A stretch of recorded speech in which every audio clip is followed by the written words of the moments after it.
প্রার্থনার কারণ কি বা কেন আমরা প্রার্থনা করব?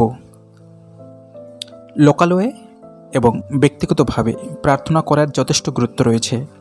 তাই সাধু পৌল আদেশ করেছেন সকলের জন্য ঈশ্বরের কাছে যেন মিনতি, প্রার্থনা, অনুরোধ এবং ধন্যবাদ জানানো হয়।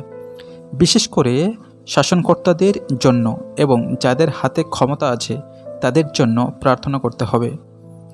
যখন আমরা রোমিও তার 13 অধ্যায় 1 পদ পাঠ করব, সেখানে পরিষ্কার লেখা রয়েছে, প্রত্যেক প্রাণী প্রাধান্যপ্রাপ্ত কর্তৃপক্ষদের বশীভূত হোক, কেননা ঈশ্বরের নিরূপণ ব্যতি রেখে কর্তৃত্ব হয় না, এবং যে সকল কর্তৃপক্ষ আছেন তাহারা ঈশ্বর নিযুক্ত। সুতরাং ঈশ্বর যাদেরকে ঈশ্বরের কাজের জন্য নিযুক্ত করেছেন অবশ্যই তাদের জন্য প্রার্থনা করা আমাদের দরকার রয়েছে। প্রার্থনার কারণ, যেন বিশ্বাসীরা ঈশ্বরের ইচ্ছা অনুসারে সম্মানের সঙ্গে স্থির এবং শান্তিপূর্ণ জীবন কাটাতে পারে।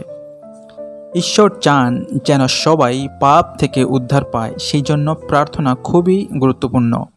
কারণ খ্রিস্ট যে মানুষ হয়ে জন্মগ্রহণ করেছিলেন এবং তিনি মানুষের মুক্তির জন্য যে কাজ করেছেন তা প্রার্থনায় নতুন শক্তি এবং ফল দান করে, যেটি আমরা জহলিত সুসমাচার 16 অধ্যায় 23 থেকে 28 পদ পাঠ করলে আমরা পরিষ্কার হয়ে যাব। প্রার্থনা সম্বন্ধে এই সত্য শিক্ষা দেওয়ার জন্য সাধু পৌলকে ঈশ্বর প্রেরিত এবং প্রচারক হিসেবে নিযুক্ত করেছেন। প্রার্থনা সম্বন্ধে এই সত্য শিক্ষা দেওয়ার জন্য সাধু পৌলকে ঈশ্বর প্রেরিত এবং প্রচারক হিসেবে নিযুক্ত করেছেন।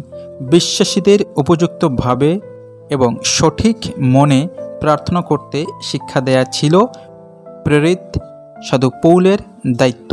সুতরাং আপনি ঈশ্বরের একজন যদি প্রেরিত বা প্রচারক হয়ে থাকেন তাহলে অবশ্যই আপনি আপনার দেশের মন্ত্রীর জন্য, প্রধানমন্ত্রীর জন্য এবং যে সমস্ত লিডাররা রয়েছে প্রত্যেকের জন্য আপনার প্রার্থনা করা দরকার রয়েছে। আজ এই পর্যন্ত। কেমন লাগলো জানাতে ভুলবেন না। ভালো লাগলে অবশ্যই সাথে থাকবেন। দেখা হবে যে কোনোটি পরের ভিডিওতে। ততক্ষণে আপনারা ভালো থাকুন, সুস্থ থাকুন এবং সবল থাকুন। ধন্যবাদ।